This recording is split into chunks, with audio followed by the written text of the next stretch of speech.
Good morning, everyone. My name is Beck Brown. I'm, as always, super duper excited and happy to be here on this little bit of a chilly but beautiful Friday morning. We have a awesome turnout this morning, which I'm absolutely rapt about, and decided to run the session slightly differently to how the previous sessions have run. But before getting into all of that, I'd like to acknowledge our traditional owners, absolutely.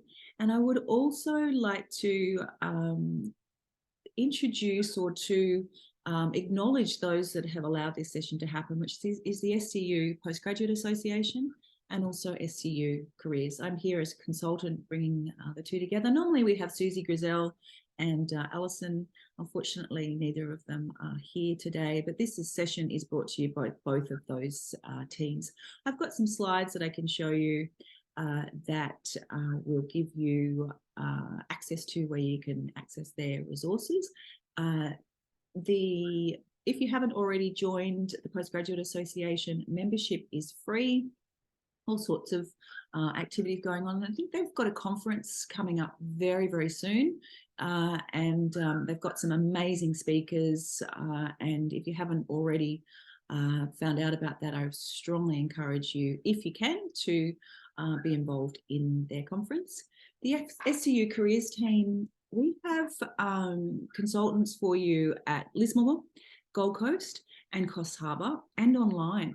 And I know that you guys are spread all over the place in terms of your locations. So if you can get to meet one of the team, they are absolutely fabulous. Meet them face to face for anything career related. I really, really encourage you to use that service. And one of the things that students don't know is that their service is available for you 2 years after you complete your study. And I always like to mention that because, you may just transition really quickly or, in a couple of months after, and then, things change, you need a little bit of direction. I would absolutely encourage you to reconnect with them. And that is through SCU /careers, but I'll show you their details in a minute. Today is the final session in a series of 4. We're going to be back again in August and then probably back again. It's different. We're just trialing different formats with the 6-week model in terms of, when it's most suitable for students, because it's relatively new in terms of there's still, I think, some of the health faculties are going onto the 6-week model. You guys are all, other than PhDs, you're all on the 6-week model? Yeah. In fact, having said that, any suggestions, 2 things, any suggestions for additional workshops? We did we haven't run it this year, but last year we did some PhD workshops specifically. We've also run them for international students, and then we've also done part-time work. Is there anything that, and we're going to, based on the feedback, which was fabulous from last week, is that we're going to run a 2-hour session on LinkedIn. That will come in August, and we're going to split the resume one into a 2-hour session. That's just based on my feeling of how much I want to talk more in that session about automation, because that's a huge element that with resumes you need to be understanding what the humans want, but equally and even more importantly understanding the algorithms. So that I would like to spend some more time unpacking that in August. But is there any suggestions of anything else that? Yeah. Like, I think for me personally, earlier in the sort of session is better, because at the end is when all your assignments are and it gets hectic. Yeah. So having them earlier in that session time, even starting in O week and maybe finishing, I don't know, week 3. Yeah. Right. Because generally you've got something sort of happening around about week 3, but it's nowhere, the weighting of it's less. Yeah. So you potentially have a little bit more time. I don't know. That's just how I would prefer it. Yeah. And I would have expected that to just about have nobody here now, like on the flip side of that. because I know, you know, in my face-to-face classes, people are exhausted.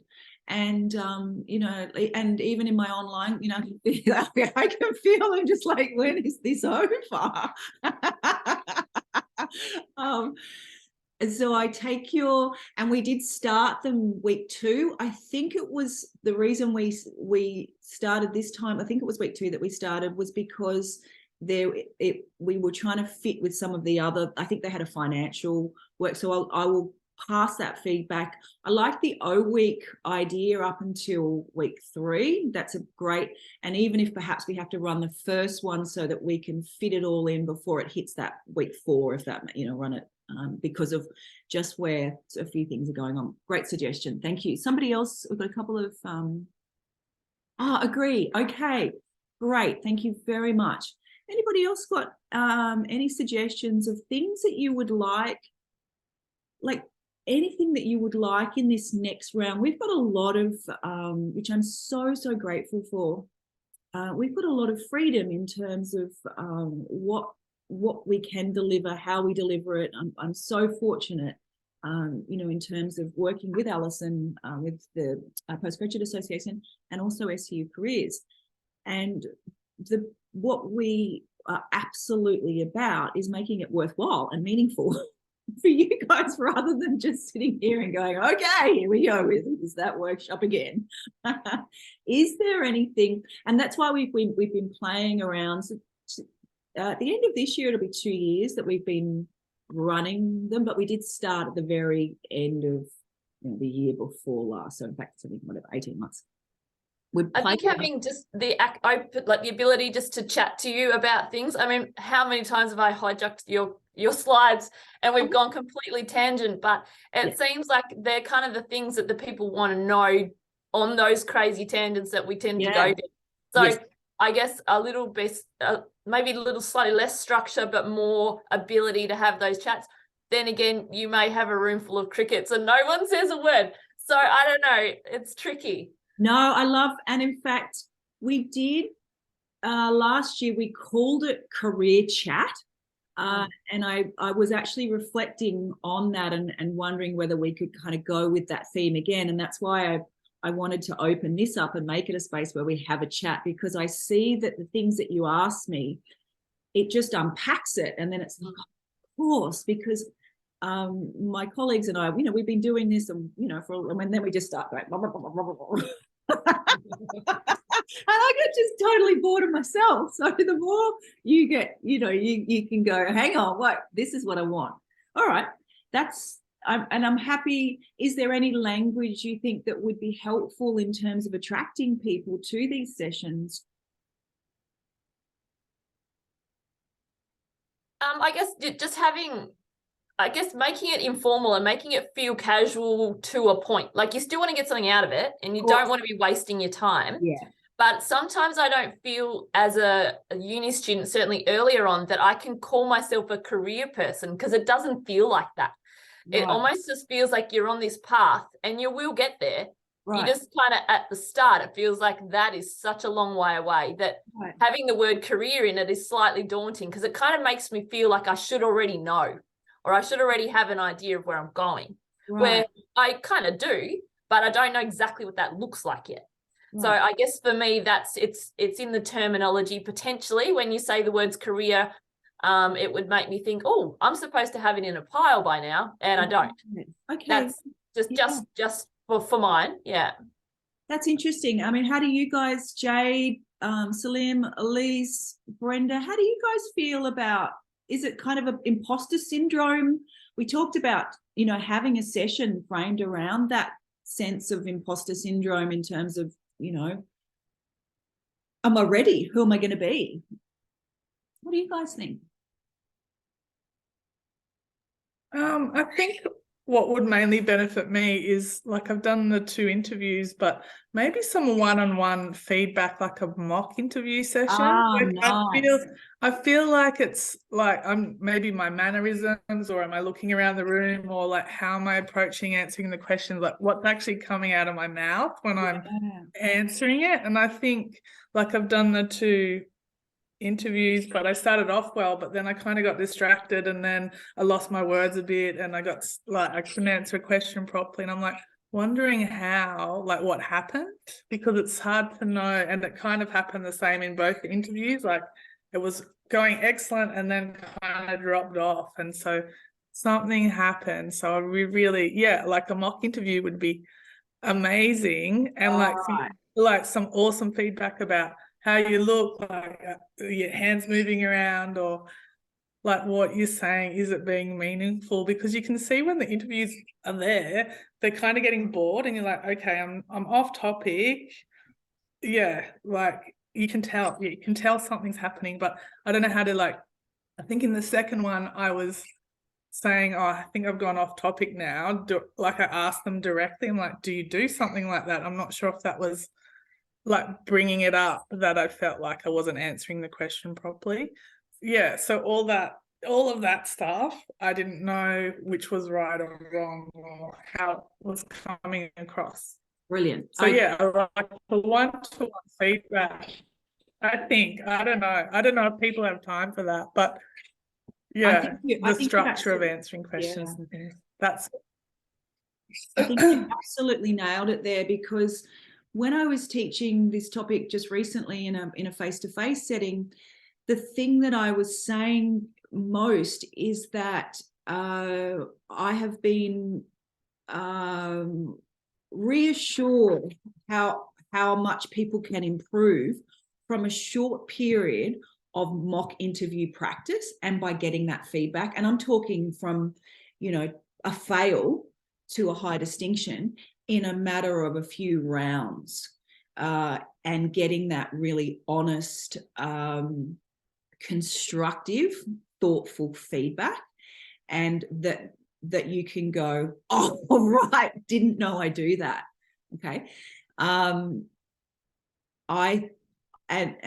so glad that you've brought that up. And I'll have to have a think about how we could structure that.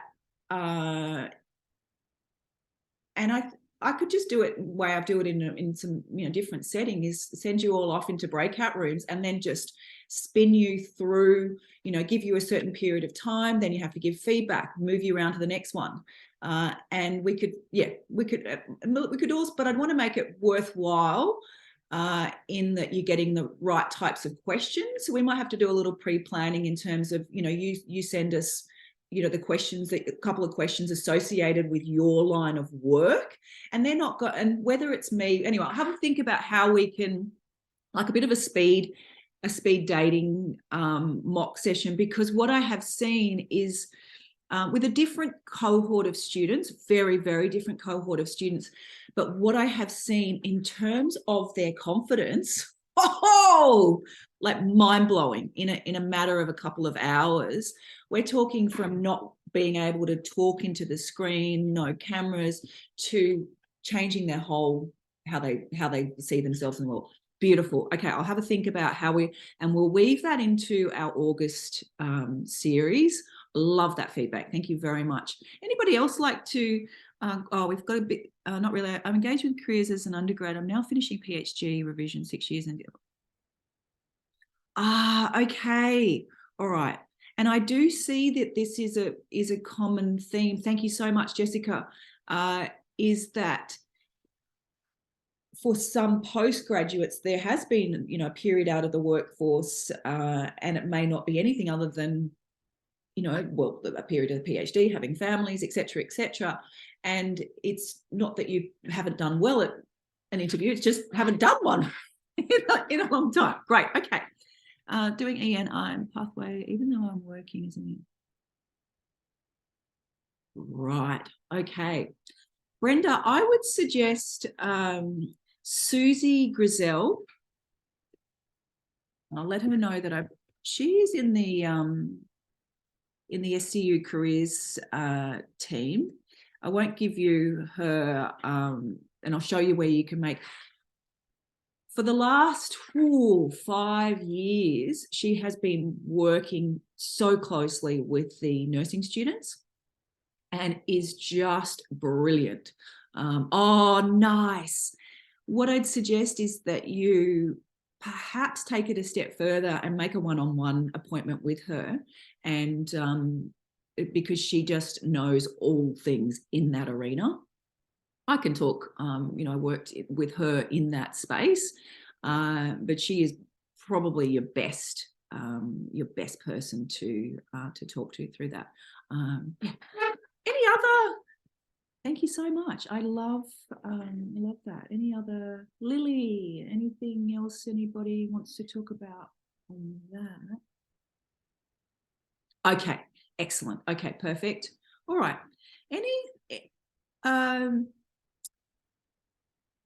With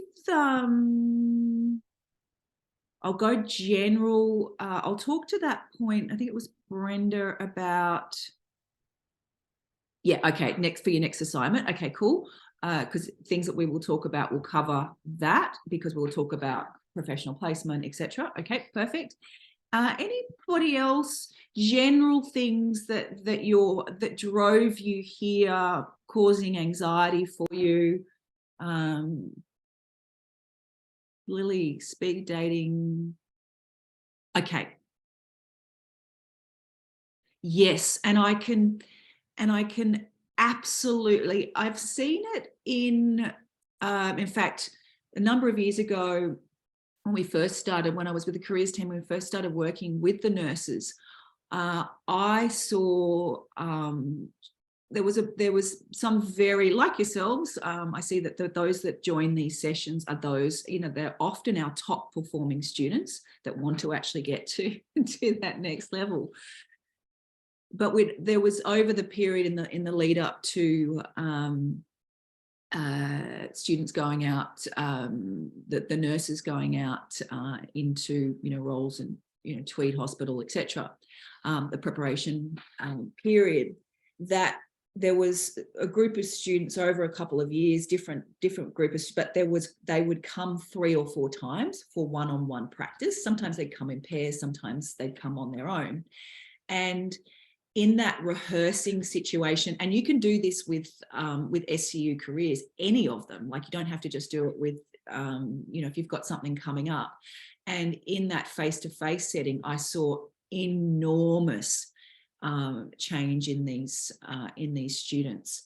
And from doing really well, just I've got it all, yes, I know all of my technical skills, everything that happened on placement, all of my requirements for work, to being able to embody that professional identity and to feel comfortable with who they were as a practitioner. Oh, good, awesome, great. Yes, so there is Interview 360, which is a tool that SCU careers have. I would strongly suggest that. But it's just great to hear about that, because to be reminded about the value of those mock interviews. But we can do it in here.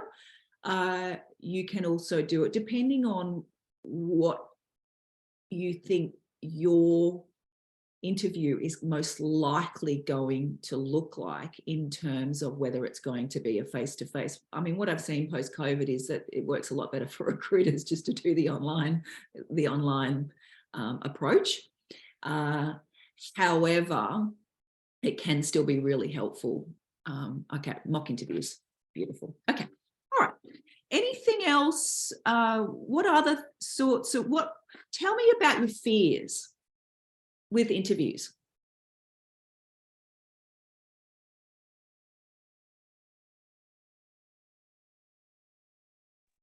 Just rambling on and not saying clearly what you want to say. Right. And I think we've talked earlier, not being able to formulate those right responses, or the ones that you think about an hour later and go, oh, I didn't say that, or why didn't I say this better? It's those moments. Okay.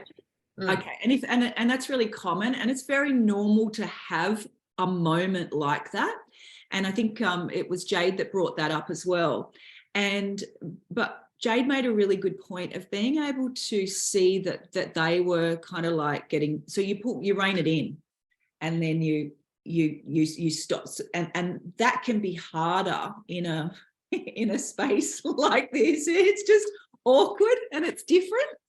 And that's where that practice, because if you're doing it, we do these speed dating, then you can see, you know, they're getting bored to snores and being able to, and perhaps, and I'll just have to talk to the team about, maybe we do little panel and so that you can observe different behavior from Susie and I and Alison as an example as you come through, and maybe we'll work it out. Maybe you have us and then you go into one-on-one sessions.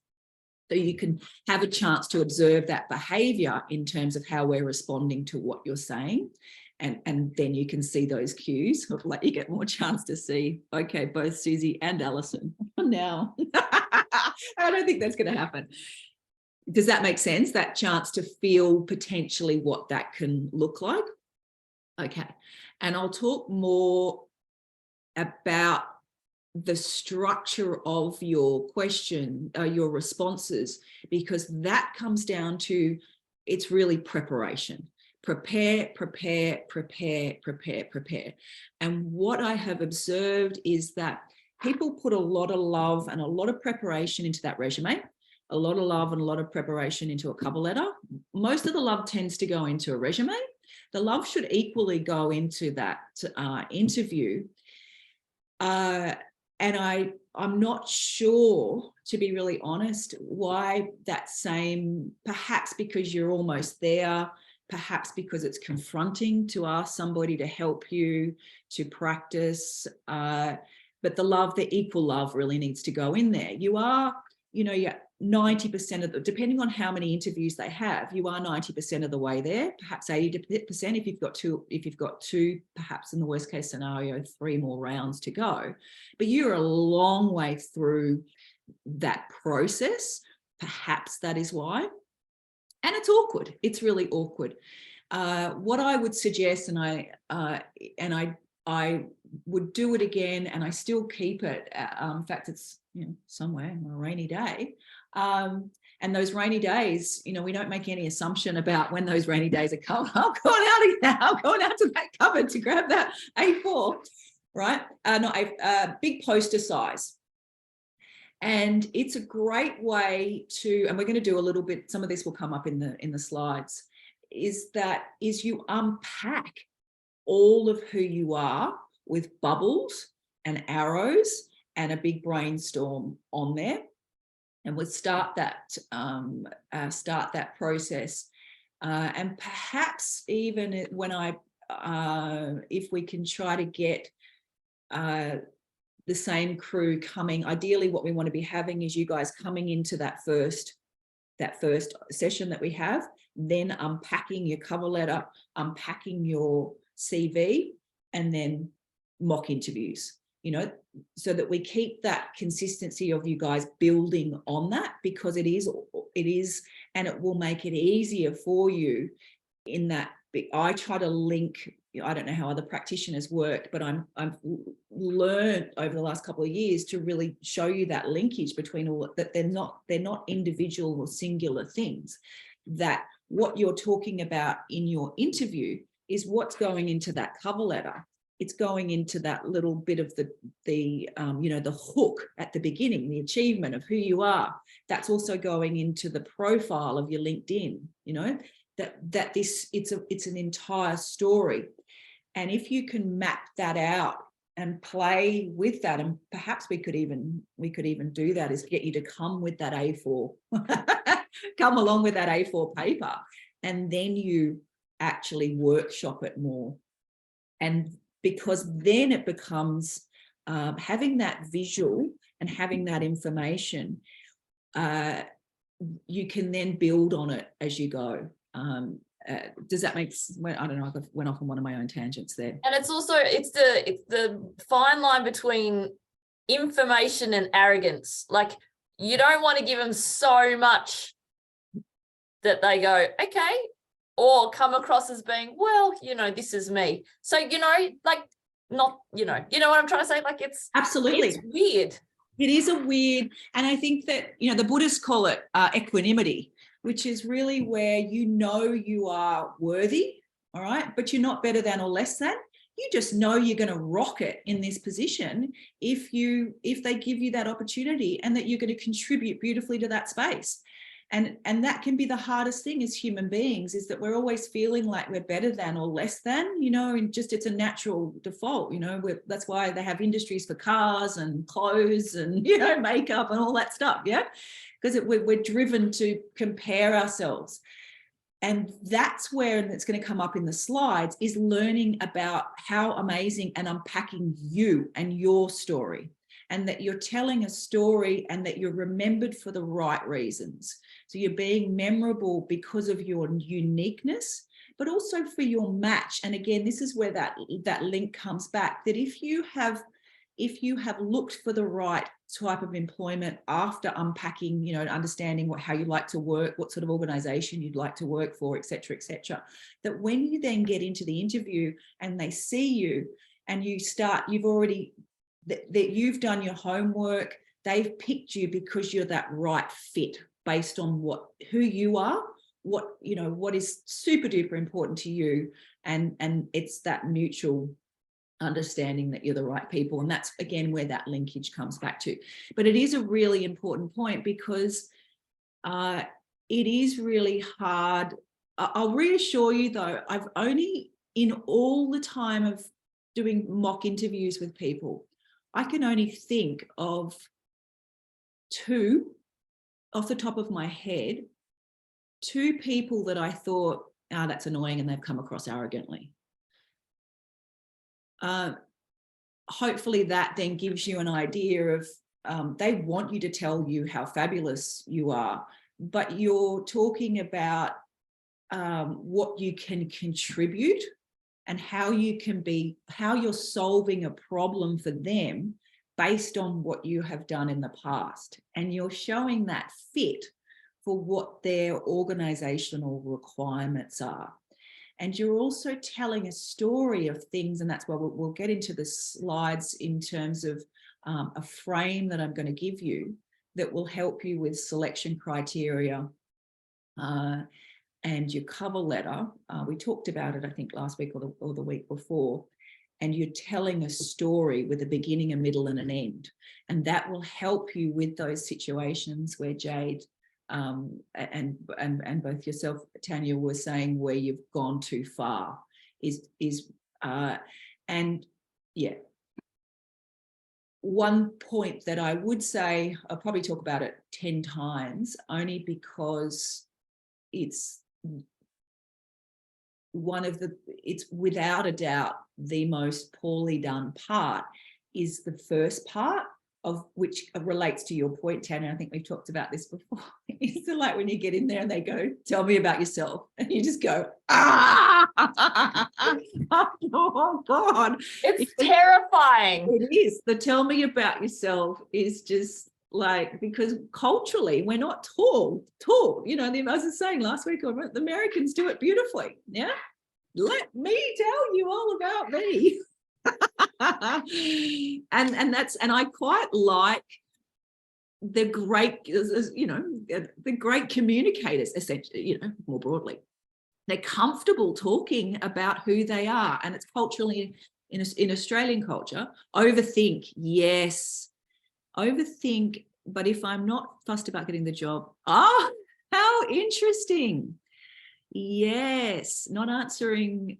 And perhaps that's great fodder for you, Brenda, is to take that non-fussed approach into the ones that you really want, in that you almost take I'm going to give this my absolute best shot, but look at it a bit like with like a hippie mindset, that because I can say that now because there's beautiful merge between, you know, things that looked a bit woo-woo and now the science is there, is that you take a bit of a not nonchalant, but just you prepare the best you can, and then you let go of what that outcome is going to be, with the faith that if that's the right place for you, if you put in the best effort that you can, then beyond that, you can't control whether they're going to choose you or not. Yeah. So you give it your absolute best with that non-fussed approach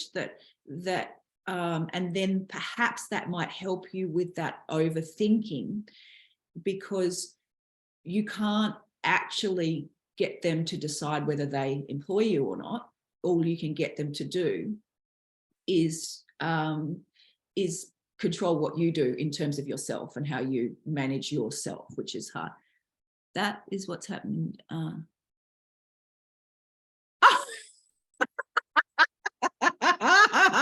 love it. So good. All right. Can't say no. You can run this session. Woohoo!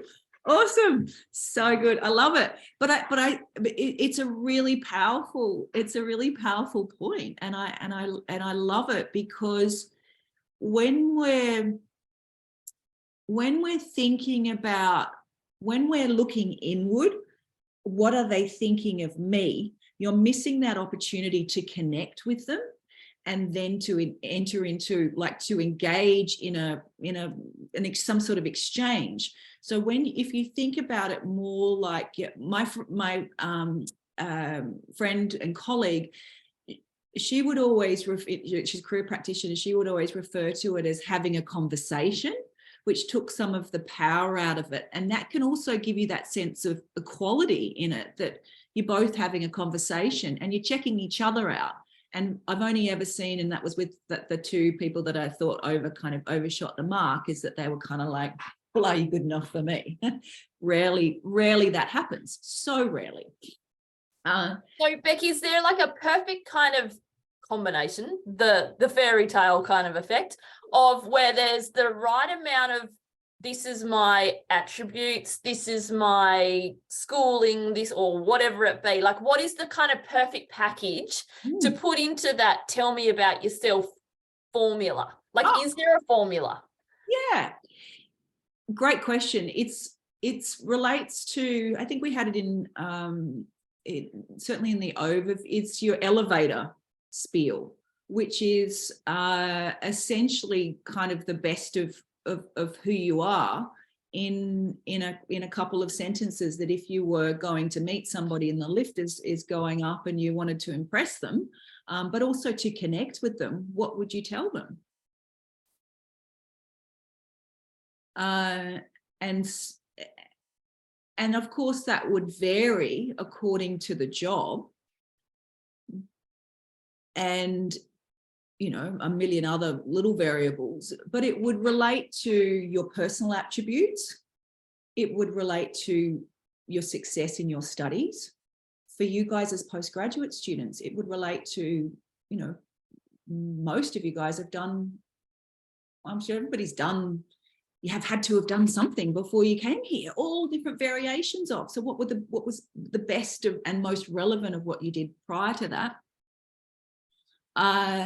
And then perhaps where you're at right now, what brought you, to that conference, or what brought you to, and again, I mean, you're not going to go up the lift and go, hey, I got 7 out of 7s. I've got a GPA of 6.89, but you're going to put that in your cover letter. And you're going to, when they're saying, how did you go, why you say I've done my postgrad study, and but you can frame it. It's all about the framing. If you think about fantastic politicians, they're really good at omitting information that they don't want you to know, and they're fabulous at framing it to convince you of their fabulousness. And it would then be about how you then frame. You can say that I'm most proud of the grades that I have got consistently achieving high distinctions. And I've really enjoyed, studying these particular, units that I notice are relevant to the role. It's about the alternative would be, oh yeah, I got 6.5, so it is how you package up that same information around the language. And so again, it's about that being confident and comfortable and sharing and telling a story rather than telling them that what could be most helpful for them. And just because you haven't got, a GPA, or you've not, honours and all those accolades, you're then looking at, and that's where that I'm unpacking. Everybody has an amazing story to tell. I believe that. I have I have very rarely, doesn't matter if somebody's just arrived in the country, we can find, and you know, their English is, there are things that everybody has got something that to share that can then be part of it, just absolutely. And so it's looking at what, when they're putting that job together, and we'll go into the slides now, is that when you're looking at that job, you've already told them, yeah, you're at that, you've told them, so you're expanding on that, but you're also showing they're looking at the human being. When you've got there, they've seen this person on paper, they've most likely kind of just checked you out on LinkedIn. What I have learned over the last couple of years is that, or my observation is that it's just sort of like a reinforcing. They've made that decision, yep, because based on everything else. Then they're checking you out. They know their team, they know their requirements, or if HR, invariably, depending on the role and the type, size and scale of the organization, how many's there, they know what they want. But you must also remember that this is really important in terms of your self-esteem, is that in many instances, and this is where you're networking, and there's, you know, where not all of this is redundant, but often they already have got somebody, not often, depends on the nature of the work, is there somebody behind the scenes that is already a shoe-in for the position. And the reason I mention that is not to deflate you, more to reassure you that if you come away from that, naturally we think, I did something wrong, and then self-esteem plummets. And if only you were able to get the accurate information back that, you know, Alibaba was already going to have the job. Yeah, but it's important to know that, because if you consistently get to that place, and it can start to erode your self-esteem. Okay, and that's where having a multi-pronged approach in terms of, well, looking at your network about how can I get to that interview place another way, so I am that preferred candidate, if that makes sense, through a non-traditional pathway of looking in through Seek and going through that very long and tiresome process, only to find out they've already got somebody pegged for the role, that you are aware that it can sometimes be up to 80% of jobs are not advertised, and that where it will come through your placement or all those other angles. Could you provide some insight on the best practices for responding to the commonly asked? Yes. And how about we go through, I think it's quite tight. Let's take 5 minutes and then let's go through the slides, because then we can talk through common responses to that. And then I think in this workshop, I've even included a little bit of unpacking, but I think what we will do is make the next series much more hands-on-y in terms of unpacking that. But if anybody is urgently needs to do that, you can take these tools that we'll give you in this workshop, go and unpack it, and then practice that with STU careers. Having said all of that, I'm around for the next 2 Fridays. So if anybody, I open this up, if anybody, I do one-on-one sessions as part of the postgraduate offering that we do. It's free for you guys. We send you a reminder. So if anybody would like to just, like you were saying, perhaps Jade, if you wanted to get that, do exactly what you were saying, and then keep going around and spend that hour going around, absolutely. For anybody that is that background, I offer these, or I offer them as part with the Postgraduate Association at the end of each series. And we send you, what happens is we'll send you at the end of the series, which is next, is today, we send you just a final, I'll send you some time slots, but you guys, if you want to jump in, you're most welcome to email me and respond. Send you some time slots for the next couple of weeks on a Friday. And we can do anything anybody wants to focus on in that session: coaching, career guidance, whatever, unpacking, lost, etc. Whatever it looks like for you guys, resumes, cover letter. And how does that relate? Oh, yes. So we send you out a little bundle of all the previous workshops. And we do have different people here today, which is fabulous, because what I would suggest is just keep those. I've just saved them as PDFs for you. So we attach them to, so you can create a little folder on your computer. You may or may not be at that stage yet, but pop them all in there and you can have a, yes. Yep, you get all of the slides, and then you can, if you keep it all a little folder together, when you get to that stage, when you get to the stage of being ready, then you can go into, and I've started to say, because I know that I just do all sorts of things that I love to do in terms of learning, but I only realized recently that all that little bundle of professional into one little spot, so that you can go back in and go, that was really cool that I learned that in that interesting little course that I did. Then you've got it all there. But particularly for you guys, because of, you're going to make that transition in 3 months time, 12 months time. I know that people are here at different stages. So we'll do that. Okay, let's just take, let's take 5 minutes. I know I talk and talk and talk and talk, but I feel so lucky to have you guys here that I want to make every minute of it count. We're going to come back at 5 to 10. I'll spin through the slides, and what I'll do is then take a whole bunch of questions at the end of things that have come up, so that we can kind of have a cap off of what came through all that. But also, you're most welcome to stop me as I go to. All right, I'll see you guys in 5 minutes.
All right, let me get into the slides now.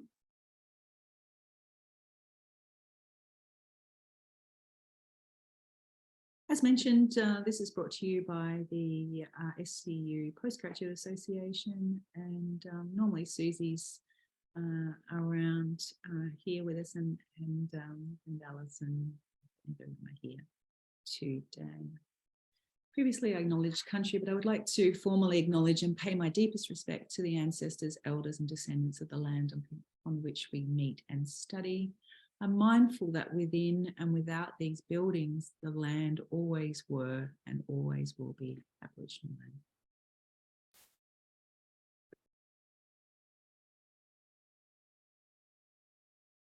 To give it some context, we've been talking about, all different concerns, general discussion around the interview process.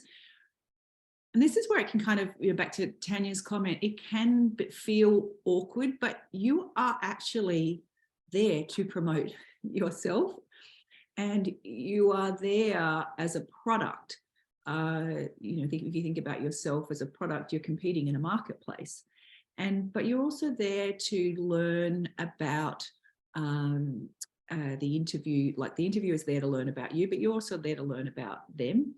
You are also, deciding about their suitability, like whether you're going to be a good fit. And I did mention that I have only seen, 2 instances where I felt like the students were interviewing they were interviewing the interviewer more than, but it's still valid for you to, that comes back to that kind of that equal place where it is a chance to get a feel for who they are. So you are allowed to ask questions. I mean, I've always just kind of sat there and just been fired at and just responded. You're allowed to ask questions during or I don't know what. Yeah, great. Well, generally the questions, it's a wonderful point. Generally speaking, depending on, I might just escape here so I can see. It's a really, really good point, because the nature of interviews has changed a little bit, in that it used to be this very sort of formal situation. You turn up there and it would look like da da da da. There has been a more of a shift around, and again, I mean, it depends on the nature of the job, whether it's full-time, part-time, whether they've got other people, how many people they're into. There's a million different variables to it. But if it's a relaxed environment, you may find that it ends up being a really informal discussion. It will, though, depend on the requirements of the organization behind it, in terms of, if it's a government, if it's defense, there will be tertiary education, there will be certain criteria that you need to get through. However, having said that, I remember talking recently to an academic, and it was a very senior position, and he was told, oh no, it did end up, he was told it would just be a chat, right? If anybody, but I think this has come up because it's a really important point. If they say it's just a chat, I would approach it, still make sure you've got your best gear on, that you're having that chat, feeling and being ready for your best. That's what I was going to ask you. Yeah. And it's not just his scenario. It's happened to me. It's happened to several other people, where you get caught with just the chat. Yeah. Anything that looks like just a chat, it's an interview. Yeah. Right. Okay. So don't get fooled by, come in and just have a chat to us about. No. They're just playing it down. Absolutely. Right. And you are still absolutely being considered for the role. Right.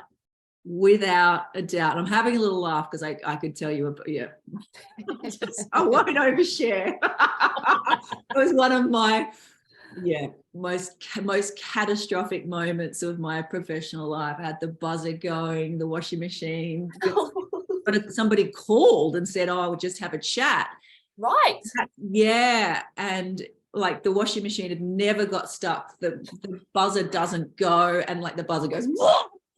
I was just anyway. I won't overshare, but it was unforgettable moment. Right. But it has always reminded. So you got hijacked. It felt like you were hijacked. Absolutely, and it was oh no, and in every shape or form. Oh. However, I would also that if somebody, it's not necessarily, you know, in hindsight after going through that experience, what I reflected on is that out of courtesy, most people will say that they're going to call you for a chat. Are you free at this time? Right. And so in hindsight, it was a bit of a red flag in that just to ring somebody and then tell them just dive straight into it, you're assuming that that person isn't doing their washing. Right. I think the buzzer went off and then the dog went hysterical. Anyway, and so you and could that be a red flag of perhaps how you would be treated in terms of lack of respect for just mutual somebody's time? I mean, I don't know. Yeah. Okay. But it was a period after that where I thought, well, would I do that to somebody else? Perhaps that's not how I roll. And what would that look like in our working relationship? You know, in terms of the expectations that they can call you at midnight or whatever. You know, that's a good point to remember, though. Exactly that. If they feel comfortable enough just to put you in it, maybe they're comfortable to put you in it all the time. That's right. Yeah. And I think that this comes back to, we have, I diverge a little, but these are really, really important points because it comes back to where I started at the beginning when you guys can all go back and have a little look at that very informal discussion that we had on career success at the beginning, is that if you look at who you are, what's most important to you, and then you're really, really spending that time researching the employers, and then watching that recruitment and onboarding process, you will find there's some clues.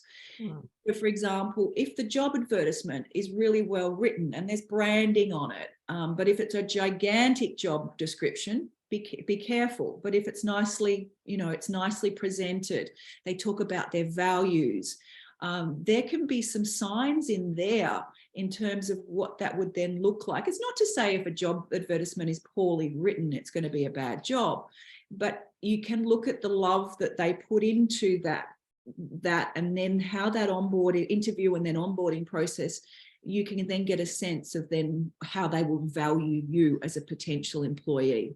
So sometimes you can dodge a bullet in a way. And look at it, try to sort of look at it lightheartedly about that. Okay, that didn't work out, but perhaps I'm required somewhere else. I'll be a better fit somewhere else doing something else. Apologies for a little divergent, but it is really, really, and anytime these things come up,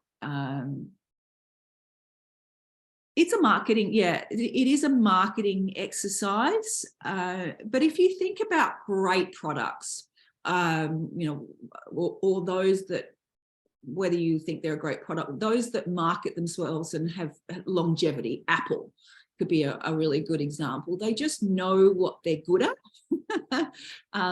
They continue to innovate, etc. And that can be a way, they have a confidence in, who they are and what they offer, which is really what you want to be moving or conveying to that interviewer. What they're looking for is, can you do the job? Will you do the job? But are you, really importantly, they're looking at, are you the right fit? And that comes back to, because they've already seen, remember you've invariably gone through all those hurdles beforehand. They're looking at that fit very closely around your personal attributes and whether you're going to fit with their team. Types of interviews, there are a panel interview. If there is a panel interview, and I'll just try to think of things as I go, if there's a panel, try to give equal, it can be really, they can almost like deliberately, I remember one of the nursing students said that, they had like on the interview panel, like good cop, bad cop, and they could, it could be a strategy. Just be really mindful, but it can be very difficult if somebody's like giving you not good vibes. just proceed and try as best you can to give equal attention and that positive energy across the vibing situation. So I remember years ago, really quickly, working with an amazing professional in the School of Education, and we're running a workshop, and there was a couple of people in there, a couple of gentlemen that were just almost heckling. And I hadn't experienced that in a setting like that. And then she's just stepped in and just managed it beautifully.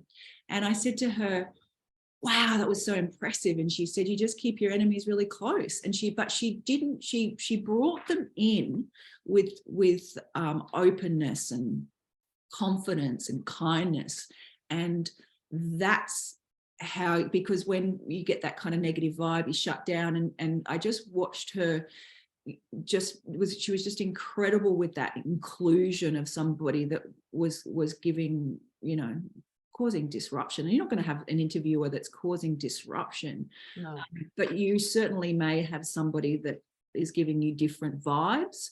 And then what will happen is you'll just focus on, the one that's giving you the good vibes. You want to make sure that you bring them all in as best you can, and it can be a little bit. That, Beck, I've been in a similar situation, and there's actually been 2 people in the room who actually are representing the bigger organization.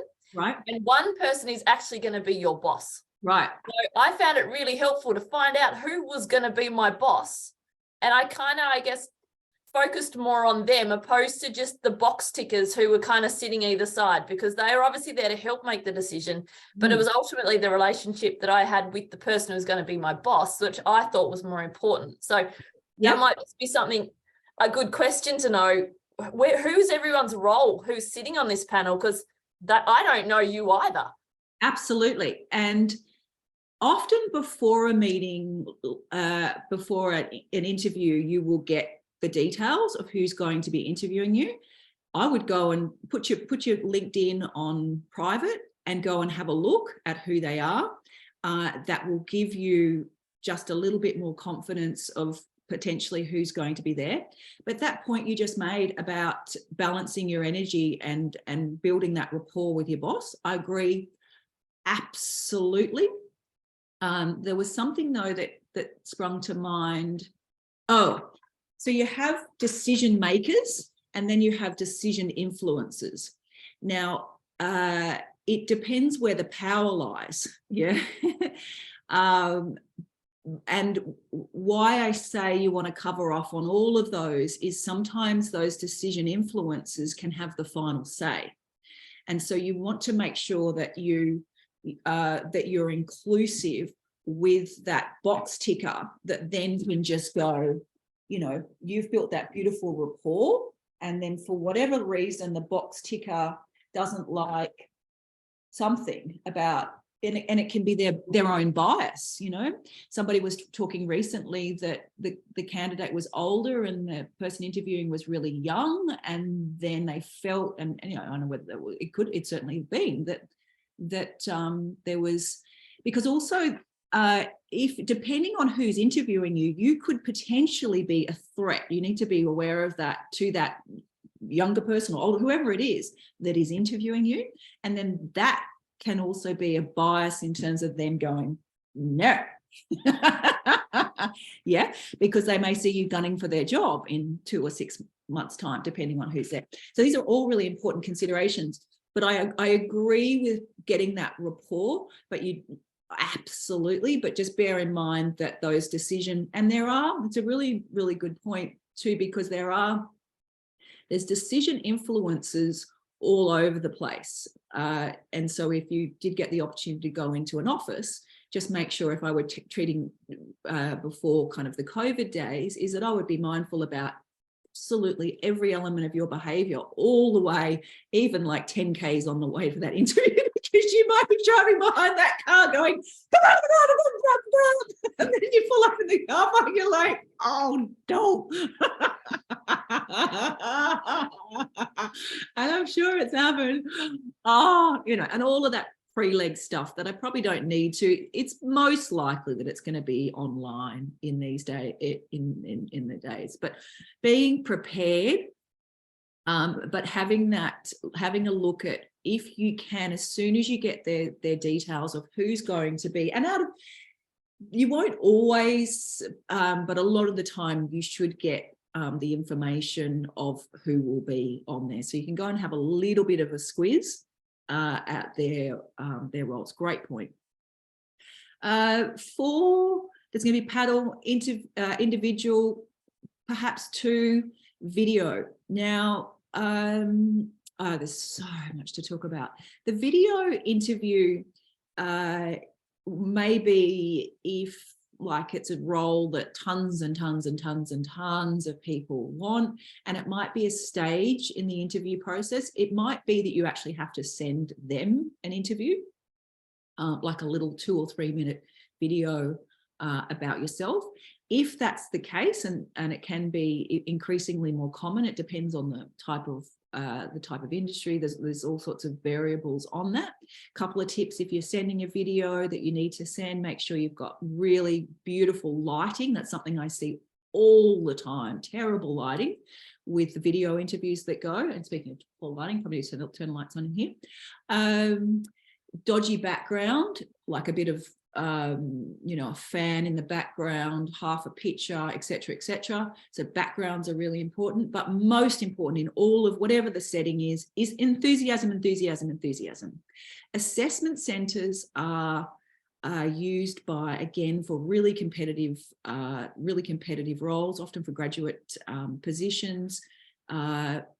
And it's way to, in an assessment centre, they will do some scenarios. They might get their top, 20 of you guys into a room for a whole day.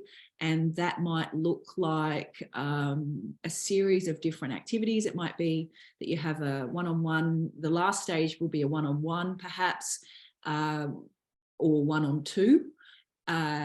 Earlier in the day, you would work on a team project and doing a presentation to as a group, and then perhaps an individual presentation to a smaller group, etc., etc. So stage by stage. What I would suggest, top tip for an assessment centre is the same thing again. 10Ks out of there, imagine you game on. You go in there, everything that you do, you make sure that you're the first one to arrive. You make sure that you treat everybody as you would do anyway, with kindness and respect. And you watch, because they're watching you from the minute you get in the door in an assessment centre, which is the whole point of an assessment centre. They're watching how you talk to people. They'll move around the room. They might have a couple of assessors. They'll move around the room and watch how you behave and perform with others. They'll look at your presentation skills. They'll look at your team coding skills. They'll give you a problem to solve, etc., etc. Really, really lengthy process. Hopefully nobody has to go through that. 5 categories of interviews. Why are you here? Now, we will unpack. I think that's a way to approach. We're going to unpack. Maybe we do 2 hours with workshopping, I think, next time, with bringing our big tools along, our big A4, our big posters. Why are you here? That's going to be an opening question. It comes back to something somebody was asking me. They're going to ask you that there will be some, no matter what type of interview, there will be some sort of icebreaker question. Tell us about yourself. Why do you want this job? Why should we employ you? What brings you here today? Any variation of that is they're asking you a little bit about yourself. You're going to talk about, you're going to show your absolute enthusiasm for the role. You can even highlight something that you know about the role, and you're going to tell them about your best wins and a little bit about, if it's appropriate, about, what you love to do and what's important to you. And you'll do that based upon what you know about them. You really love learning and development, and that, they engage and invest really heavily in their employees, and they're always sending them off to training, and that's a huge part of their business, whatever. But you will match that story, their story, with your story, but it'll be your real story. And it will be your real story because you will have done your research about why you want to work for them. And then it will be more natural. And that's where I kind of linking back to a couple of weeks ago, where you spend much more time going for less jobs and go for jobs that you really want, rather than undervaluing yourself and then just doing this scattergun approach of just going all out there, trying to get any old job, and then trying to tell them how well you fit as you on the hop. Go for less and go for the real love of, like, really, where do I want to work and where am I going to be?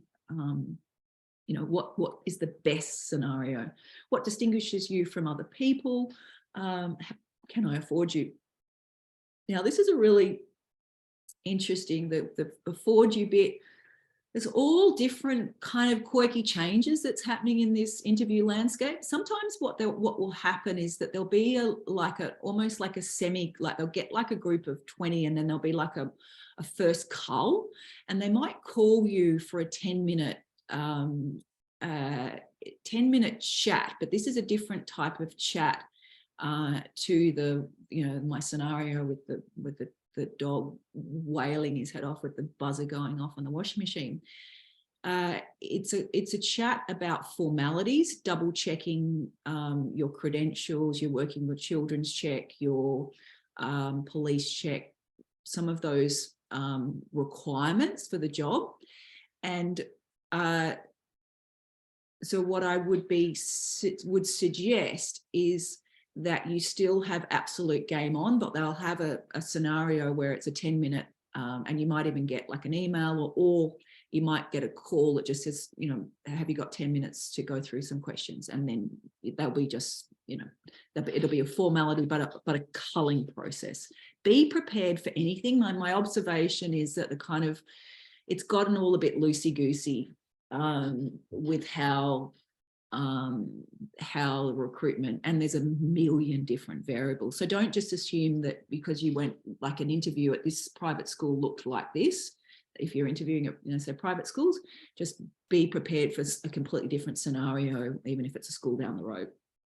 Interview blunders: not being prepared, short or closed responses, but also, on the other hand, as we were talking about, like, going on and on and on, inappropriately dressed. And that might seem really obvious. I've done lots and lots and lots of scenarios, and these days students now, as part of curriculum, make videos, but I still see it all the time. One comes to mind, I think it was about a year ago in a professional development unit. And this student was amazing, but the camera angle was, like half a block away, and she had her like barbecue short skirt on, and what she had to say was fantastic, but it might seem like a really obvious. I always feel really uncomfortable saying it, but when I see things like that, I do know that I do need to remind, because just sometimes people just don't know. And what I would say, this is really, really important, is that if they ask you to send a video, or you're doing a video, like that, they might send you a link and then you're answering questions that they give you on a video, absolutely make sure, regardless if you think it's all automated and you're never going to see them, they're not going to actually look at you as a human being, I would still put on your best gear and make sure that you're appropriately dressed. Poor communication, bad mouthing. I've actually never ever heard anybody badmouth in a mock interview situation, but what I have heard many times is I've heard people say, both in that, I've seen it in the cover letter, is they say, I don't have this and I don't have that. You highlight what you do have, but you never ever say what you don't have. So we come back to politicians, and it's all about the framing. I'm not condoning bad behavior of politicians, but I'm thinking about think about good politicians and how they communicate their wins and whatever good. It could be debatable. I won't go through this little checklist. Here are, I'm just going to have a look at the time. Just want to make sure. Oh, yep. The presenting your postgraduate traits, complex problem solving, applying logical, critical and creative thinking, ethical conduct.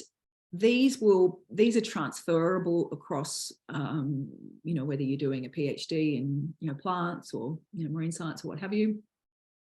and all your postgrad social work, mental health, education, these transferable skills. The great thing, and what you must remember as postgraduate students, is that, and somebody even actually reminded me, I've got some students out on placement, and I've got a student who is a mature age student, and I was chatting to her employer. It was just lovely because the student is retrained in a particular field, and it was just lovely. The employer was saying how many of the employer was just saying, all I'm really having to do is to teach her the technical skills. And I really just thought it was beautiful that employers know this, but I just love that this employer was able to articulate that they knew that at this stage that mature age student had already had a huge career, and that she was helping her, and helping the organization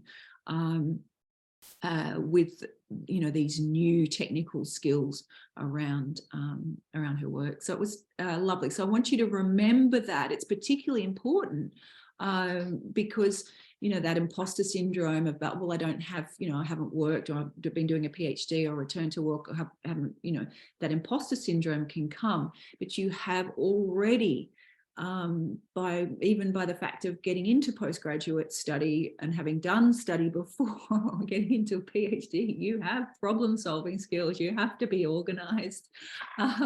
You have to be driven to want to do postgraduate study.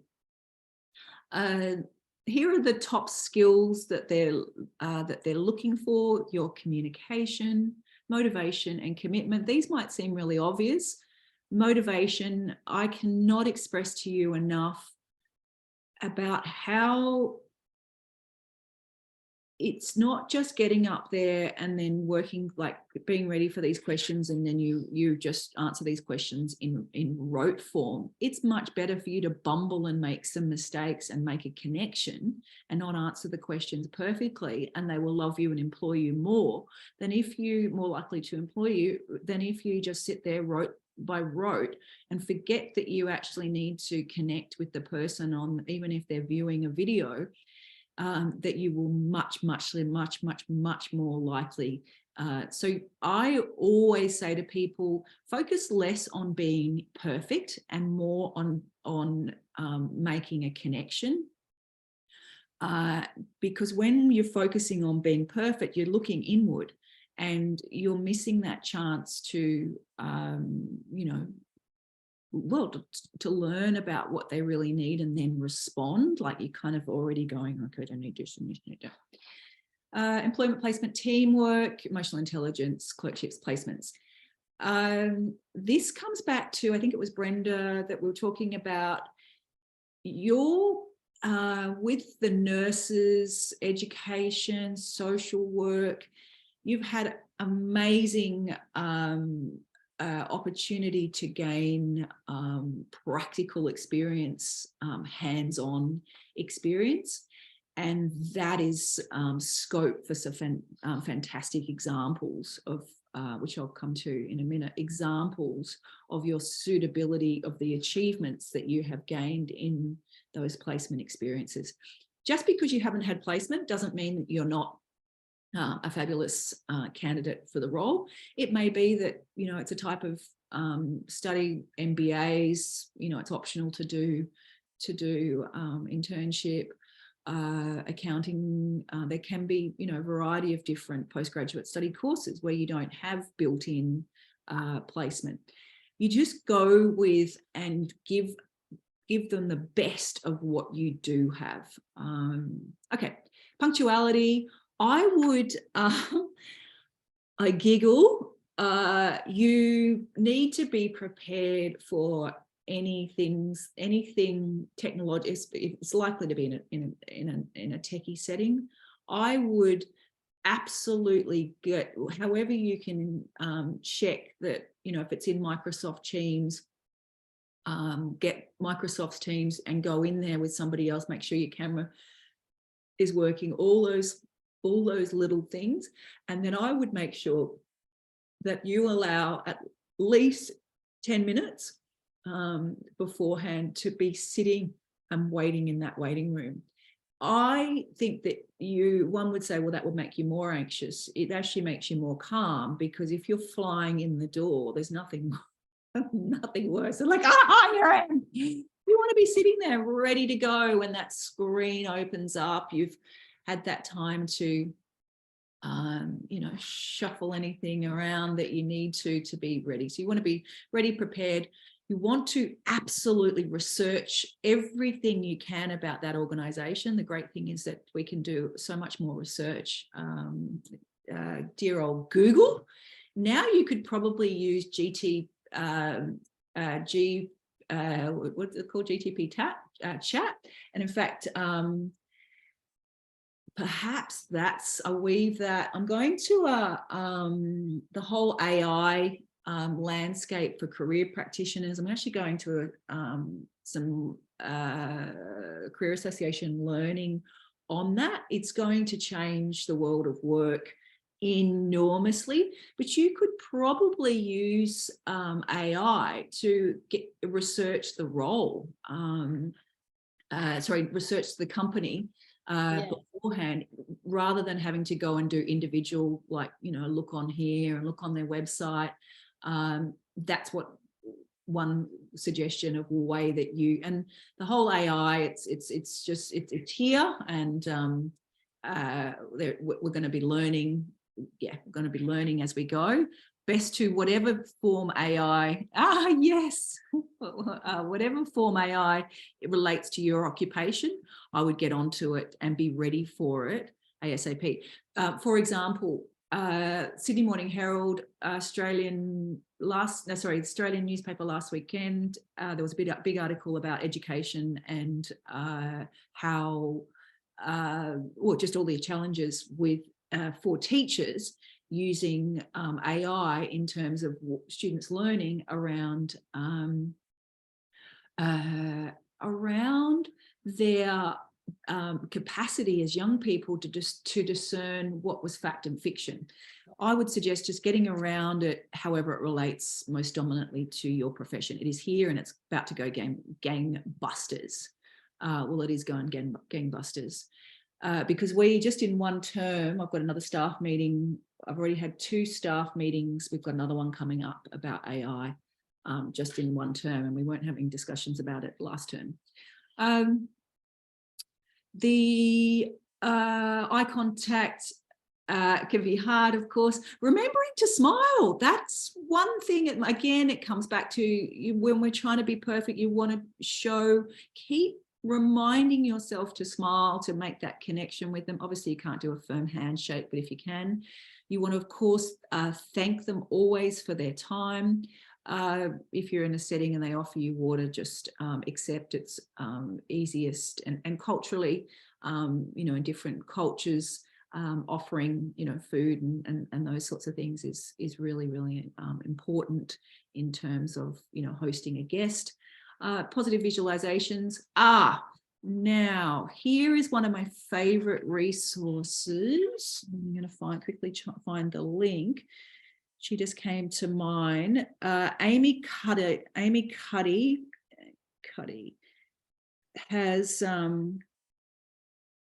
TED Talk. Here we go.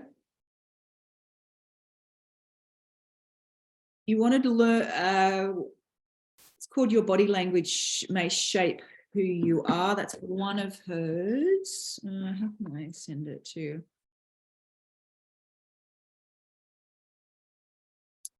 Just put her name in here. Amy Cuddy, TED Talk. She is fabulous, and I have practiced her suggestions myself. I have worked with people that have done it. She has what we call power poses, and she talks about, oops, stop sharing. She talks about power poses. And so before you go, her science, or the science from her research is that if we do these power poses before we go into an interview, it actually changes something in our biochemistry. I think that's the right word. I'm not a scientist. And it actually increases your confidence. And a couple of years ago, I was with just walking the dog, and I ran into this lovely lady that was always buying coffee off. She said, "Oh, Beck, I'm going to go for a job in real estate." And I said, "You need to try these power poses." And and then a couple of days later, she sent me this message, and she said, "I did it. I did the power poses, and I got the job." And I was like, "Yes, I knew it." And I have actually done it. I've done it myself. I have a little chuckle. And one thing that I found really, really helpful based on that, I don't know if it kind of came up in one of hers, in her TED Talks, is that to remember that really, really, really famous people, they fail all the time, okay? And they fail in front of millions of people. So remember that in worst case scenario, you're only going to fail if it all goes horribly wrong in front of a couple of people, yeah? Because it's a leveler. It's like, so I remember actually, I don't know whether I'd heard it or read it. I remember going for this, being in the bathroom, and I was like, and then I thought of Nicole Kidman. I don't necessarily like Nicole Kidman, but not that she's not my favorite actress. But what I love about her is that she fails all the time, and she just gets back up there again, and she fails in front of millions of people. Yeah, all those great actors, they've all done bad films, so their tolerance for failure is much, much higher. But the rest of us, we mess up in front of a couple of people. It takes us just days or weeks, or someone gives us bad feedback, yeah, and it's excruciating. And I remember like going for this interview and thinking, oh, Nicole Kidman does this in front of millions. I'm walking up the stairs in front of 2 people. Oh, okay, I can do this, yeah. So remember that, because worst case scenario, you really blow it, have another crack at it, and you're not at the Oscars where you're going to slip down the stage in your fancy frock. Isn't it also like, when I've just seen some mental health stuff coming recently saying that you may think everyone's looking at you, but they're actually not. And knowing that, like, they're not judging you, they may be looking your way, but they're not necessarily analyzing you. That's so right. Being aware of that they're not thinking what you think they might be thinking, yes, takes the pressure off. That is so, yes, because they're actually more likely, if you go to a party, they're more likely to be thinking about what you're thinking of them. Yeah. And it could be the scenario of, if you do have that person that's got less skills or qualifications that's in that interview, they may be distracted by thinking about how amazing you are, and how they cannot give you the job. And so it could be absolutely. And that's where that thinking about it from what can I contribute and share here, rather than what are they thinking of me. You think about what, and it's a really good analogy for any if you have to do a presentation at uni, like for your assignments, think about what you can bring to that presentation, rather than are they looking at anything else. Thinking about what you contribute for your staff, those staff meetings, or if you go to a conference or you're going to a party, think about what you can ask that person about themselves and how you can make somebody else feel comfortable. And then it takes that idea off, like, what are they thinking about me? Because they're probably just thinking about what you're thinking of them. It's a great point. Yeah, thank you. Really, really good point. Because it also takes the power out of it. And these tools can really help, take the power out of it. Research. I've covered a lot of this. Check out the location. These days, it's likely to be in Zoom. What I've observed is that it's predominantly in Zoom or Teams. There seems to be a real, and it could be just about whether what their preference is. What I would say, though, if for some reason you have to do a presentation in, if you have to put a presentation together, just make sure that you've practiced it in, like, there's different ways of presenting information in Teams as there is to Zoom. So just some of those technical features, so you're not sort of blundering around, kind of like, oh, where is it going?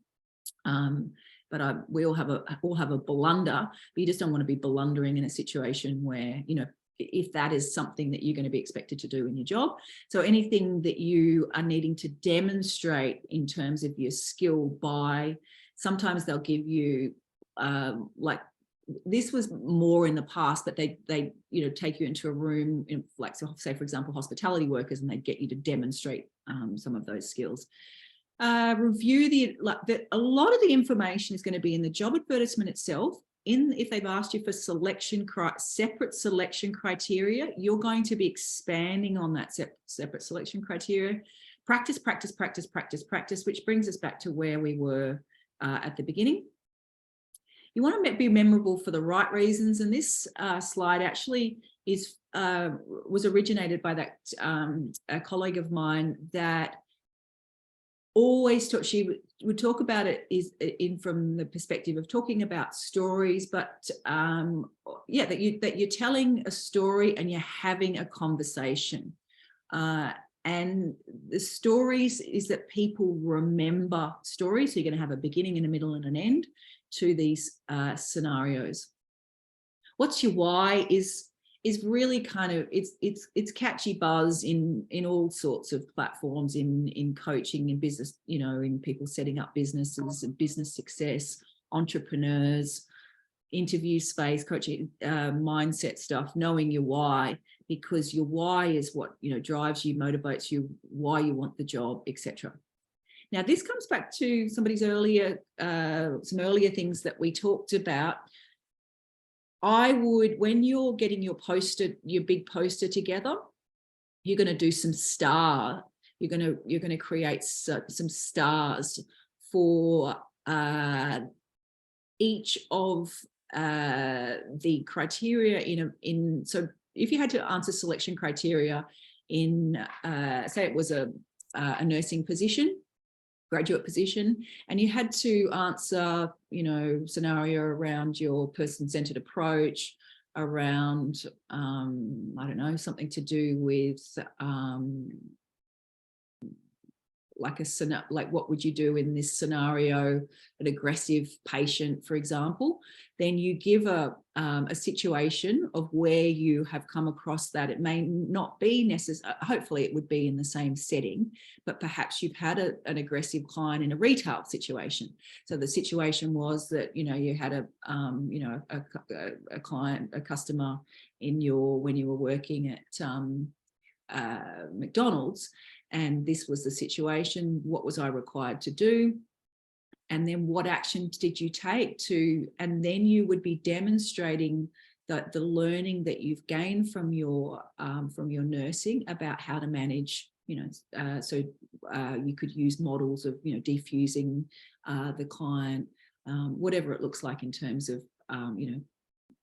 calming them down, then getting them safe, getting them something to drink, reassuring them, whatever your specific model is around that. So for example, I saw in emergency, I saw this happen recently, and I saw it, I guess a bad scenario where they weren't necessarily applying their learning, because what was happening was this lady's, she was escalating. So what have you learned about how, so you would demonstrate that as an example in a similar situation, or you would do it based upon something's happened in your placement or what you've learned, through your studies, but you're giving it, you're having a scenario, a situation, a task, and then what you would do, and then the result. So the result was that that aggressive client, patient, then calmed down, and then whatever, burst into tears and realized that that they weren't upset about XYZ. It was that they just had a traumatic day, and they felt more comfortable, and then then they thanked you and wrote a nice feedback to your boss, etc., about how you resolved that situation. So it's a story about a beginning, a middle, and an end.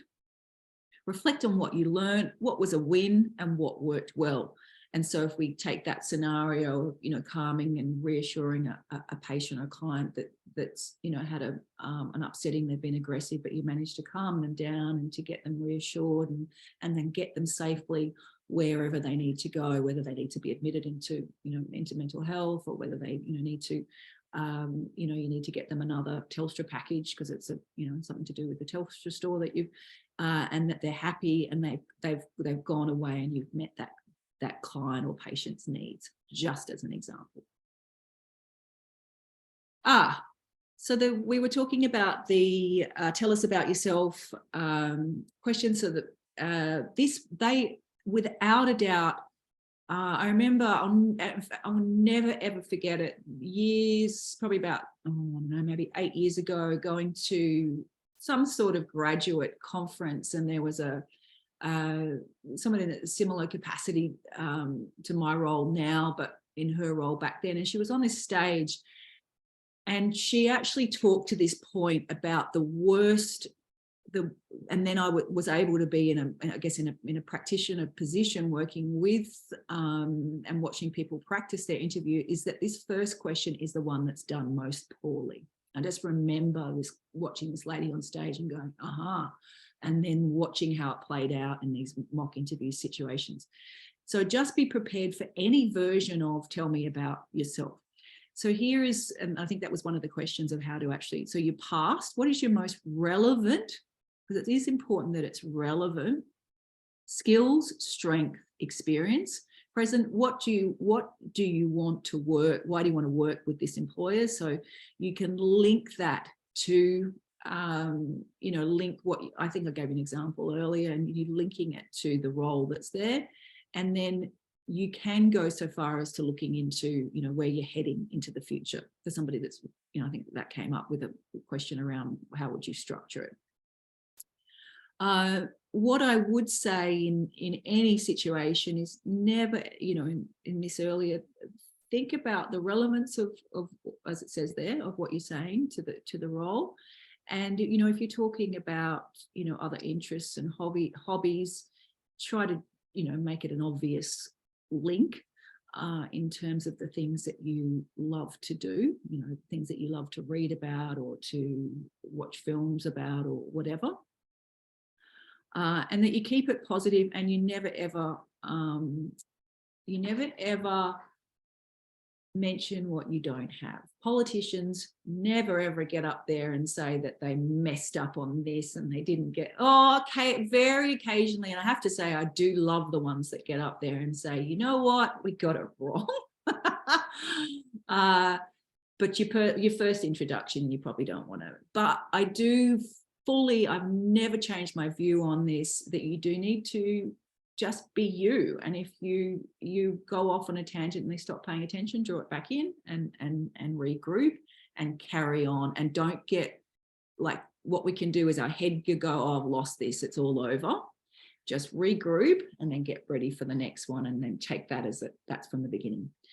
Now, what I would like to do in this next series that we do is the activity around unpacking all of these, that we do it together in a session so that we can talk through these things and that you can help one another, because this is the story that's going to go into your cover letter.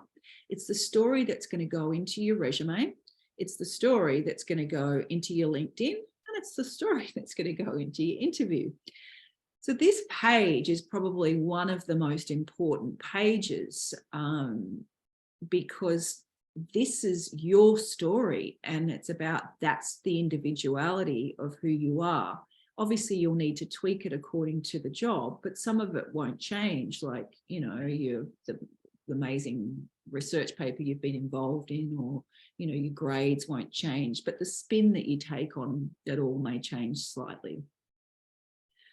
Practice, practice, practice. Interview 360 is, so if you go to that link up there, I'm also, I'll just pop it up there again. My details are there somewhere. I'll just, as I said, I'm running private one-on-one sessions for anybody.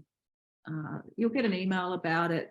But you're most welcome. I run them on Friday mornings, but occasionally I've had situations where Friday morning doesn't work for people.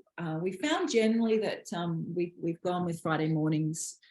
Having said all of that, hopefully I've noticed I've been preempting things, and then I've had to go, oh, whoops, we're here on a Thursday. I can't see as far. Anyway, hopefully it will be. We'll be back here on Fridays, but for the one-on-ones, they will be. But if somebody wants something at a different time, we can always negotiate those as well. We've got plenty of time now for. Have I gone? Have I been talking so much? I've been going for 3 hours, or what time did we start?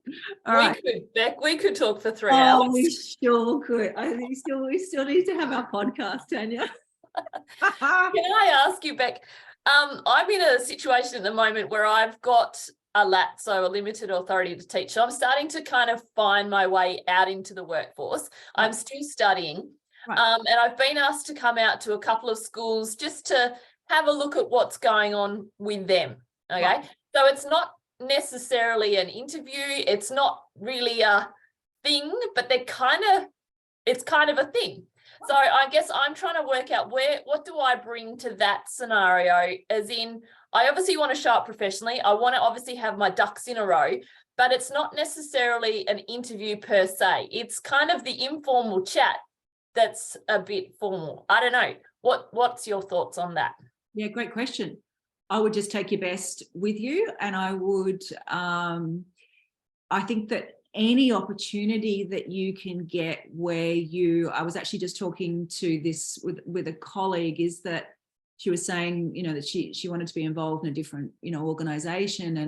And I said to her, well, you really need to kind of find the way around in there, so having a foot in the door, even if it's not, an informal foot in the door, is a foot in the door. Yeah.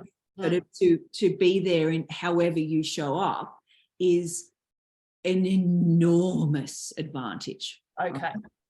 And so I would be thinking about how I never say so in a presentation.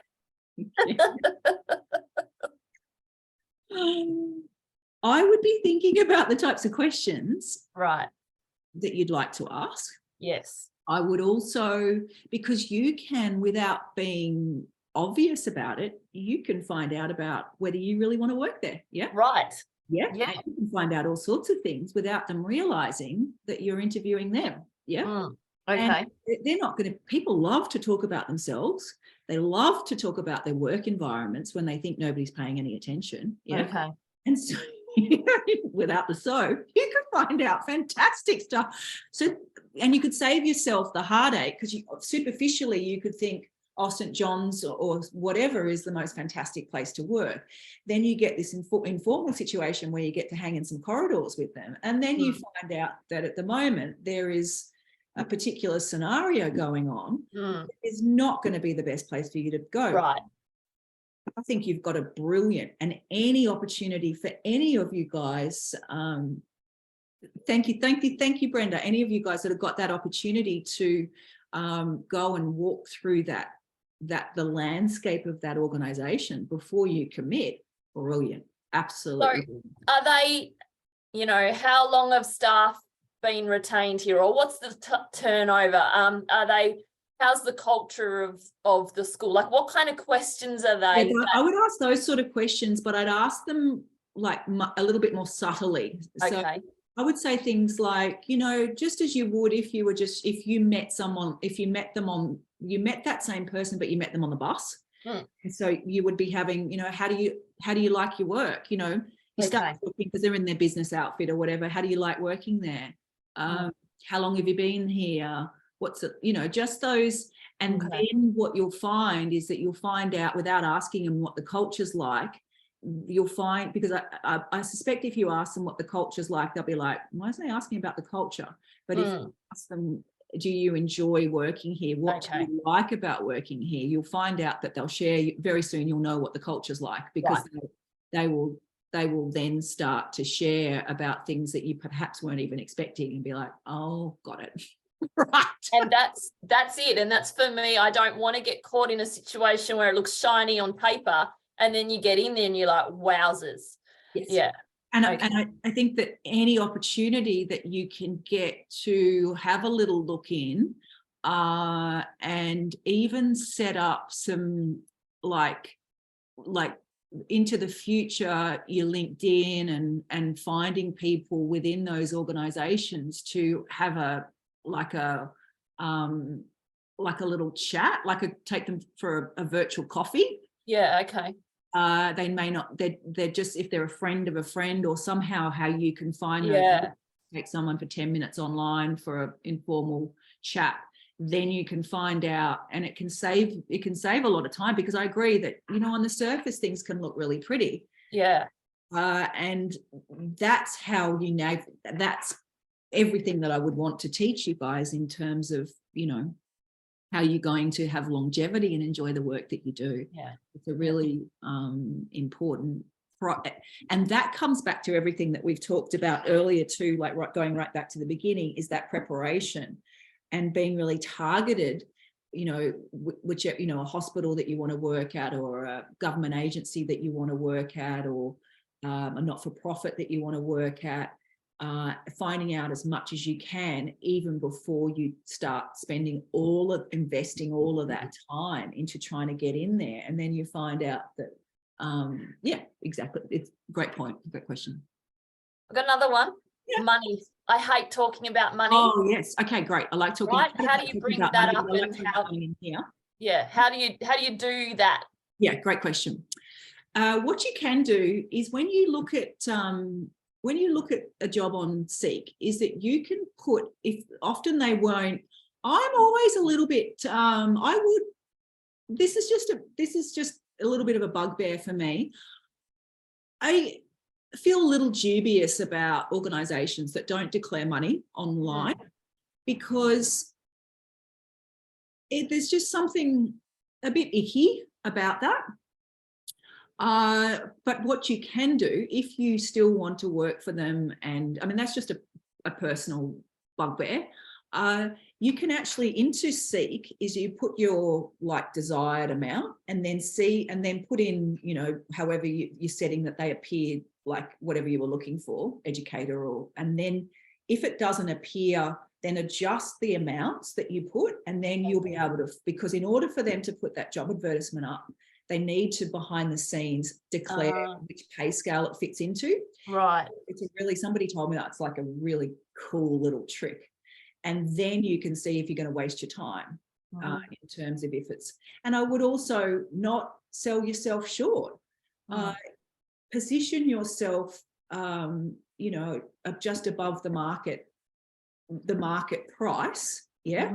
You don't want to price yourself out of the market. But you also want to go, if you were a product and you were starting a business, it's called Porter's Matrix, and you would want to be positioning yourself bottom left-hand corner, and bottom left is targeting smaller number of pool, and you're a higher quality product, rather than going out to the masses at a low cost. Okay. That's the marketing tool. Right. That I would, in terms of positioning yourself in that marketplace, and using, and you can look up Porter's Matrix, that's where I would position, because what I see is many people will position themselves top left, top right, up far right, which is just out to the masses, and and they haven't differentiated themselves, and in fact they can almost end up in this, it's called no man's land in Porter's Matrix, which is in this land in the middle where you don't actually know where you fit. Yeah, okay. And what we know about having a targeted approach, in terms of knowing who your audience is and where that good fit is, that what we know is that students that send out 20 or 30 maximum applications as opposed to 500 get a better hit. What we also know is those that use their network also get jobs more quickly. Neither of those approaches are sexy, because what we want to do is we want to lie in bed and we want to go, there's no jobs out there, and then I'm never going to get a job, and then we want to go on to Seek and look for a job, and then keep telling ourselves this story. Yeah. and then we don't have to get uncomfortable immediately, and then we can just stay in that nice kind of warm place of discomfort. Does that make sense? Because that passive approach is what, and I actually have a slide in another workshop, is that the way that you guys will be trying to get to that interview place is the opposite way to the way that employers look for people. They look for people when you're in that on-site situation, that going into those schools, they may not be consciously looking for you, but that's actually how they're looking for you, if that makes sense. Yeah. And they're looking for you through your placements. And they're looking for you down the hall when they holler down and up and down the hall. They're looking for you through friends of friends, colleagues.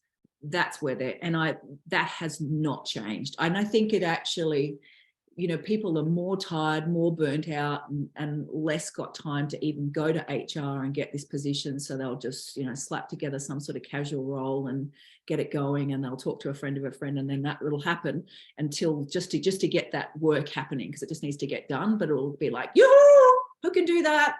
Yeah. And it'll go through, LinkedIn or through a little, Do you have any more question?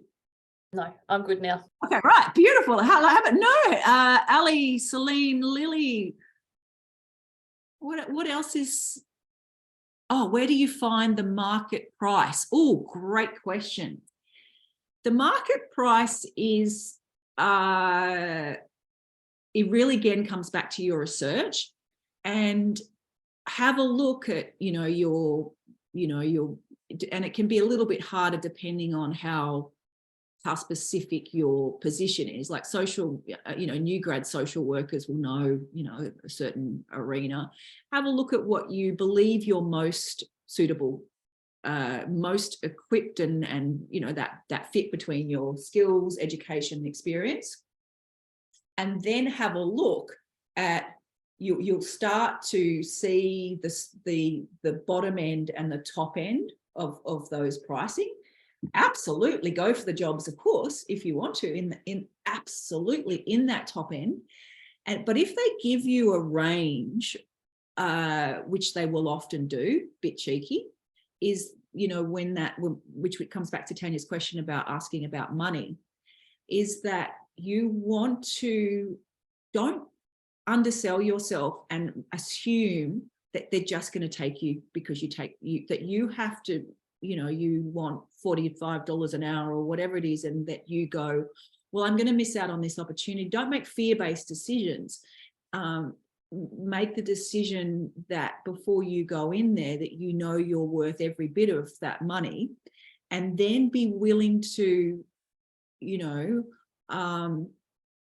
want to price yourself out of the market, right? Which, because it doesn't matter whether you're Apple or Rolls-Royce, there's a threshold to what the market will bear. For example, at the moment, airline flights going through the roof, but they know everybody's gunning for a holiday. Yeah. They also know the people that the ones that have any money left on the planet have plenty of money. All right. And so now they've almost changed their marketing strategy in that they're going for people that got plenty of money and trying to and the prices are going up and up and up. And it's because that's what the market will bear. However, if it goes up too high, and they're not covering their cost, then we'll find that prices will go down. But at the moment, if you wanted to go to Europe, I haven't looked, but we looked a little while ago, people are telling me now it's just going and going and going and going, because they know that first time in however many years, it feels safe, relatively safe and comfy to go to Europe. So it is about what the market will bear. But the great thing is that at the moment, the power is shifting back towards you guys. And with that said, I would therefore not under any circumstances undersell yourself. You don't want to, of course, you want to find out before you get in there approximately, and you can find that out for a few different ways of where they're going to by doing your research around similar jobs if they haven't declared it, and then putting that seek in there, and then being ready for that conversation around money. that conversation around money may or may not happen. It could even happen, but it depends on if it's a full-time, permanent, ongoing position. They're not going to, if there's that pre-interview of like the 10-minute it's unlikely to come up in there. But if it's a casual, temporary, part-time, there's a little bit of fishing. Can we? And that's that question that was on there of, can we afford you? But again, I would not say in any process of this, and I think it was Ali that was here last week, Ahmed that was here last week, that he made that great point that he didn't use these words, but it's a false economy to undersell yourself, because then you can position yourself in an organization where then people perceive your worth, and then that affects your self-esteem, and then you start to believe that's all you're worth, and then you've done all this study and you've worked hard, but then suddenly you're getting paid $17 an hour. It's just and you take that job, and then it creates a whole story of lack of worth or something that can. But I want to say also with that, and we talked about this last week, is that sometimes there are a situation where a job opportunity comes up and they just want you to, thank you, Alice, is that the money's just there and you need to just you just need to get that money in, but you don't let that, you've got bills to pay, you just got to quickly get that job, but you don't let that be your story. Yeah. You just remind yourself that if you're just getting that job for now, yeah, but that's not all of who you are. Oh, yes, absolutely. Yeah, we're going to, yes. They're on a YouTube, there's a YouTube link that I was sent through. So they're on the careers page, I think. Probably in that, it'll be next week. We'll put all of the recordings in there. I think that's probably the easiest thing to do. And I'll get Susie to send it out to everybody that's come to all, so then you can choose which ones that you want. Great, thank you, Salim. And then also I'll prepare the PDFs for those to go on there as well, so then you've got the PDFs of the slides. We did actually get through the slides today. I'm sure that feedback will be like, wow, they just had a conversation.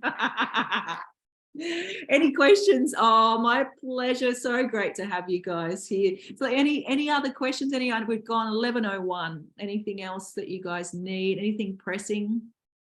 You've been great as always, Beck. Thank you, really, for your time. Has been amazing, and your expertise. So absolutely, the whole session and the linking has been really fabulous. So for you guys to look back on, you'll hear us carry on, but just having those connections through it all has made me much more comfortable about this whole process, and exactly that, like knowing my worth, knowing what I could bring to a position, opposed to before when I was just grab anything. Yeah. Changed for me. So that's been really helpful. That's beautiful. And I have learned in recent years really that there's so much power in that, because it can be vulnerable in that transition, and in that vulnerability we don't always make the best decisions, but then that can set us up for some experiences that aren't the most. Whereas if we can be in that vulnerable space but know all the hard work and all the effort that you have gone to finish that PhD or that postgraduate study, everything, preparing kids and pets and families and extra study and meals and nights and sleepless nights and projects. It's enormous of what you guys go through to get to that end.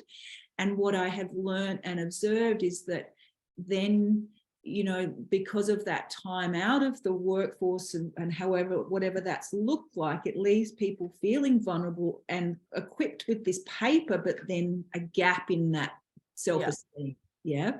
And it's that self-esteem that if you can remember the amazing, because remember also, okay, you may not be all over those technical skills.